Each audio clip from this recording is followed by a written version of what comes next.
सतीश कौशिक जी की मौत पे बहुत बड़ा खुलासा हुआ है अभी अभी।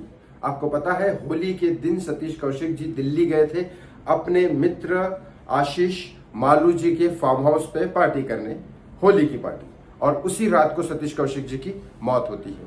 अचानक 2 दिन बाद सानवी मालू, आशीष मालू की वाइफ, वही आशीष मालू जिनके फार्म हाउस पे पार्टी हो रही थी सतीश कौशिक जी की, वो सानवी मालू ये बोलती है कि सतीश कौशिक जी से 15 करोड़ रुपए उनके पति ने, आशीष मालू ने लिए थे और 15 करोड़ वो नहीं देना चाहती थी, इसीलिए उन्होंने सतीश कौशिक जी को गलत दवाइयां देके मार दिया। और ये बात उन्होंने बोली सानवी मालू ने कि मेरे सामने भी आशीष मालू ने ये बात बोली थी कि मैं सतीश कौशिक जी को मार दूंगी।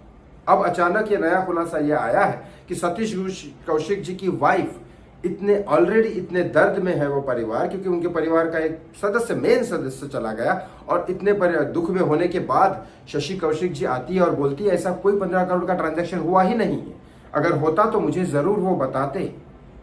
ये बात भी है कि सतीश कौशिक जी के मैनेजर रात में उनके साथ थे, तो उन्होंने कहा कि मुझे जिंदा रहना है, मुझे मरना नहीं है। जब पेन हो रहा था उनको, तब उन्होंने ये कहा कि सतीश कौशिक जी ने आखिरी वर्ड कहा कि मुझे जिंदा रहना है मेरी बीवी के लिए, मेरी बच्ची के लिए।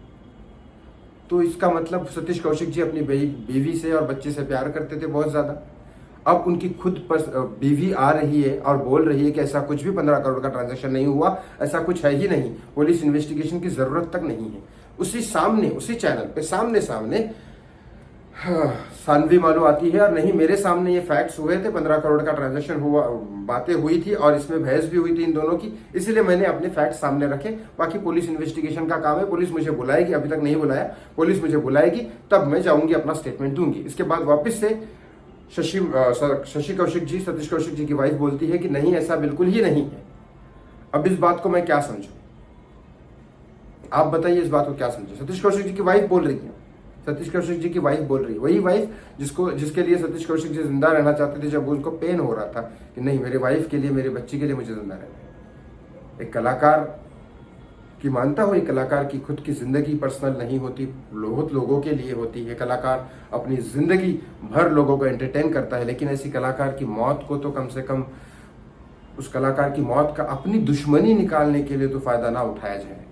क्योंकि सतीश कौशिक जी की वाइफ बोल रही है, मैं पर्सनली सतीश कौशिक जी को एक बार भी नहीं मिला हूँ, लेकिन बहुत अच्छे कलाकार थे, ये मैं भी जानता हूँ, और जितने भी लोगों से मैंने सुना है बहुत अच्छे इंसान थे।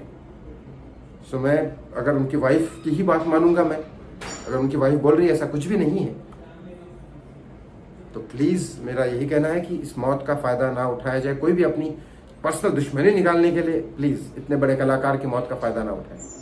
यही मेरी रिक्वेस्ट है। इस वीडियो को शेयर करें ताकि लोगों तक एक बात पहुंचे, क्योंकि अचानक लोगों के पास ना हत्या हुई तो बहुत वायरल करते हैं लोग, और उसके बाद नहीं हुई तो वो लोग वायरल नहीं करते, और फिर लोगों के दिमाग में वही बातें रह जाती हैं। इसीलिए, क्योंकि मैं सतीश कौशिक जी की वाइफ को देख चुका हूँ टीवी पे और उनकी बातें सुन चुका हूँ, मुझे लगता है उनकी बातों में सच्चाई है। तो प्लीज़ जो भी फायदा उठाया जा रहा है, जो सानवी मालू, तो फिर भी अगर आप लोगों को लगता है, दुनिया को लगता है कि इन्वेस्टिगेशन होना चाहिए, तो कानून अपनी जगह है, लॉ अपनी जगह है, इन्वेस्टिगेशन हो। और अगर कोई झूठ बोल रहा है तो उसको भी सजा में जरूर मिलनी चाहिए, क्योंकि पवित्र आत्मा जो कलाकार होता है वो आत्मा बहुत पवित्र होती है, उसको परेशान ना किया जाए, मरने के बाद सुख और शांति से जीना जाए। और साथ ही साथ प्रेयर जरूर करिएगा सतीश कौशिक जी के लिए कि उनकी आत्मा को शांति मिले। और अगर ऐसा कोई मामला नहीं है, उनकी मौत नेचुरल है, तो प्लीज़ उनको ये वायरल ना करे ऐसी बुरी चीज़ें, बहुत तकलीफ होती होगी ऐसी आत्मा को, प्लीज़।